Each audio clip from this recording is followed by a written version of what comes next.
Good morning, or depending when you're watching this, good afternoon, good evening, or good night. My name's Ross, and as always told, out of Voice of Radio. So today, I guess it's time we had a little bit of a chat about Muk. Not Alolan Muk, just regular, ordinary, everyday, run-of-the-mill Muk. And I don't know why, but I'm looking at this, and I really want to make a Muk deck.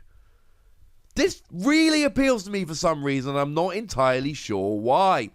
Also, as a fun little side note, even bearing in mind we've had a bunch of Alolan Muk lately, we do actually have another Muk, the one that came out in Team Up, that will survive the rotation that I'm assuming we're going to get, even though some people disagree with me. I'm totally alright with that. I have no issues. I am confident in my prediction. So Muk then.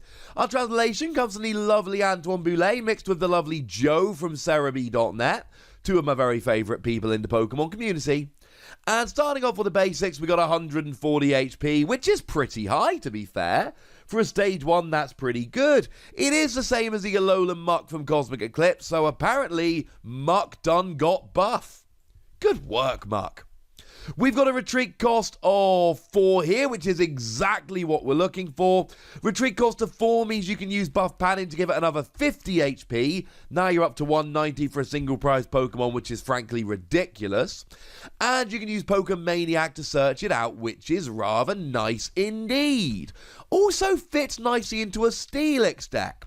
Steelix is that one that for 2 colourless energy does 50 damage for each Pokemon with a retreat cost of exactly 4 that you can discard from your hand. Keep an eye on that. That one might be getting good in the near future. You got a weakness to fighting, which is fine. I've said a million times, things like Tapu Koko are really good right now. I keep expecting fighting decks to come to the fore. I keep playing Excadrill, but nobody seems to agree with me, so what can you do, ladies and gentlemen? What can you do? And you are a Darkness Pokemon. Darkness Pokemon means that you get Black Market Prism Star, which will survive the rotation, so you don't give up a prize if KO'd. And then there's some other tricks, but then they're not terribly relevant. You got Weavile to move energy around, but I don't think we're going to need it for this. There is basically one reason why I like this Muk, other than the really beefy HP, and it is the first attack. The first attack here, for 1 Darkness Energy, your opponent's active Pokemon is now poisoned. Put 3 damage counters instead of 1 on that Pokemon between turns.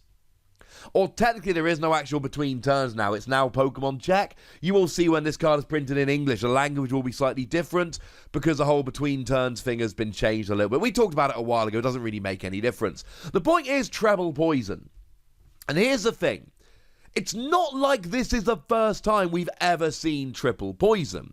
So I suppose it's fair to say at this stage, hang on a second, Wassy. If this is an attack we've seen before, why is it now that you're getting excited? Absolutely fair point. The reason is single energy, beefy stage 1 Pokemon. And all the support, we'll get there in a minute. We saw this attack on Shuckle GX.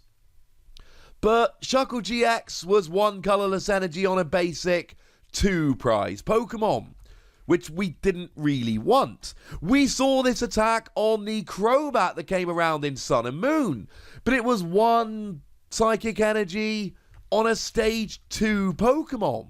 And that's just a step too far. We can't do that. I mean, we can, but it's too awkward. There is a gigantic difference between a stage 1 and a stage 2 Pokemon. Stage 2 either takes another turn, which gives your opponent 1 more turn to win the game, or you've got to draw rare candy and the Pokemon at the same time. Just playing a stage 1 means you find the Pokemon, you put it on, you're good to go. To be fair, this might actually be a good time to detour just for a second and point out that yes, Muk is a Darkness Pokemon now. Remember, in the Sword and Shield expansions, we have moved to Poison being Darkness type rather than being Psychic type. That is a thing that we've done. And I never actually said you are hitting weakness on Psychic Pokemon like in DDV now, so yay! But it doesn't really matter because we're not trying to do damage here. Damage isn't the point. The point of this Pokemon is the poison. And here's the thing. This is a quick Pokemon. You go first, get a Grimer down, turn 2, Muk, Energy, you're poisoned. But it's not just this, because let's remember we got Toxicroak here. Toxicroak says that when a Pokemon is poisoned, your opponents, they take an extra 2 damage counters between turns. So with 1 Toxicroak down, that's now 5 between turns. With 2 Toxicroak down, that's now 7 between turns. And that's a lot, ladies and gentlemen. Taking 7 poison between turns really, really adds up. And it's not just that. I mentioned the Muk from Team Up earlier. Well, the Muk from Team Up here comes in quite nicely with the ability Poison Sacs. The special condition Poison is not removed when your opponent's Pokemon evolve or devolve. And that is, of course, one of the cheeky things people will try and do. Especially when a Pokemon V evolves into a Pokemon V Max. They're like, ha ha ha, and now the poison goes away. And you're like, ha ha ha, no it doesn't. Mean, but doable. Not to mention we've also got, Dust Island, for argument's sake. And Dust Island comes along very well and says that if your opponent uses a trainer card to get out the active, they're still poisoned. And poisoned to the same degree. So if your opponent plays a switch to bring a new Pokemon active, and you've used Muk with 2 Toxicroak down, not only are they still poisoned, but they're taking 7 damage counters between turns, rather than the usual 1. And I'm not saying this has to be your only Pokemon. Let's not forget that we're getting Toxtricity V Max, and Toxtricity V Max has a really nice attack that for free energy does 240 damage if your opponent's active Pokemon is poisoned. And actually there's Toxtricity V that does 90 damage but 180 if the Pokemon is poisoned. And look, I know we're getting Garbodor, and I know that Garboda's got an ability that just poisons your opponent's Pokemon. The thing is, that's single poison. This is an extra 2 damage counters between turns. This is having an already built-in Toxicroak before we build in Toxicroak. And there are going to be a lot of Pokemon that struggle to deal with this. I mean, one thing you can do very nicely here is just poison them and then stick a Lily's Pokédoll active. And just keep doing that. Again, you could do this with Garbodor as well, that is not lost on me. Or you could attack with Muk to poison them, and then bring in one of the many, many Pokemon that stops your opponent retreating next turn. Or maybe even the Cradily from Cosmic Eclipse. Now at this stage we're talking about another stage 2, so we are getting into very awkward territory, but the Cradily from Cosmic Eclipse says that your opponent's Pokemon that are affected by special conditions can't retreat. Unfortunately, we do not have the Dragalge anymore. We did have a stage 1 Dragalge that stopped your opponent's Pokemon retreating if they were poisoned, but that one, let's just say it's gone, ladies and gentlemen. It's gone, boo, hiss, etc. But it's okay, because if you add all of this up, you end up with your opponent is taking 3, 5, 7, however many damage counters between turns. If they evolve or devolve, they're still poisoned. If they use a trainer to switch out, they're still poisoned. And they can't retreat. This seems fun. I don't know if I can play it with Cradily. Maybe it's just kind of like a one-off. Well, a 1-1 one-off because it's a stage 2. But I absolutely do think that playing around with Muk with 140 HP, probably 190 time you add buff padding, poisoning your opponent, and then playing with all the other poison tricks could be really nice. As a quick side note, I should mention the Grimer here. Grimer, just for 1 Darkness Energy, discards the top card of your opponent's deck. And I don't think this is going to be the next great milling Pokemon that wins you game after game after game. But if you see your opponent being a little bit short of cards, you can use Grimer. Maybe even use Belelba and Bryson Man with Grimer and discard 4 cards off the top of your opponent's deck from nowhere and deck them out. That could be fun. You know, if your opponent's doing that thing where they use Fione to make sure they've always got exactly 1 card left in their deck so they don't deck out, Grimer will discard that Fione and win.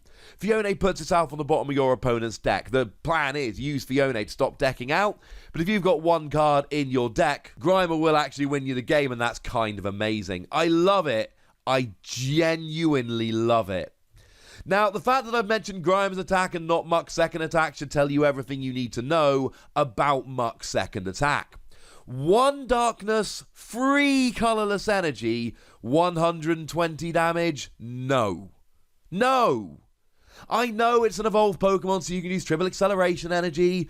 I know it's a non-GX Pokemon, so you can... Oh, non-V as well. So you can use twin energy. I know that you've got Weavile to move your energy around the field. None of this interests me even a little bit. This is far, far too expensive, to the point where I'm afraid I might have to go and drop the word garbage. Yes, Muk pun. I don't like it. It's terrible. I like Muk for the first attack. I like the idea of it being one of the attackers in a deck. You'll probably need some other slightly harder hitting ones, where you're playing around with poison, with Grimer to do a bit of trashing of the top card of your opponent's deck, and running around and having fun.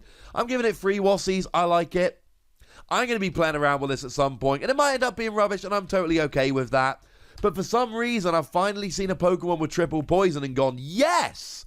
That's the kind of Pokemon I want to play around with. But right now, ladies and gentlemen, I want to know if you want to play around with it, and I want to know how you want to play around with it. So let me know in the comments section, would you? Go nuts, be nice. And then make sure you like this video, subscribe to this channel, follow me on Twitter at The Wassie, and Twitch for some live action at twitch.tv/PTCGRadio. If you want to support the channel, get some bonus podcasts and all that good stuff, head on over to patreon.com/PTCGRadio, where you can do exactly that. And please do make sure you're checking out youtube.com/WassiePlays, where you can find out about a whole bunch of games that don't have Pokemon in, but are pretty gosh darned awesome nonetheless. But by far the most important thing as always, look after yourselves till next time, would ya? Thank you very much for watching. My name's Ross, and you've been watching PTCG Radio.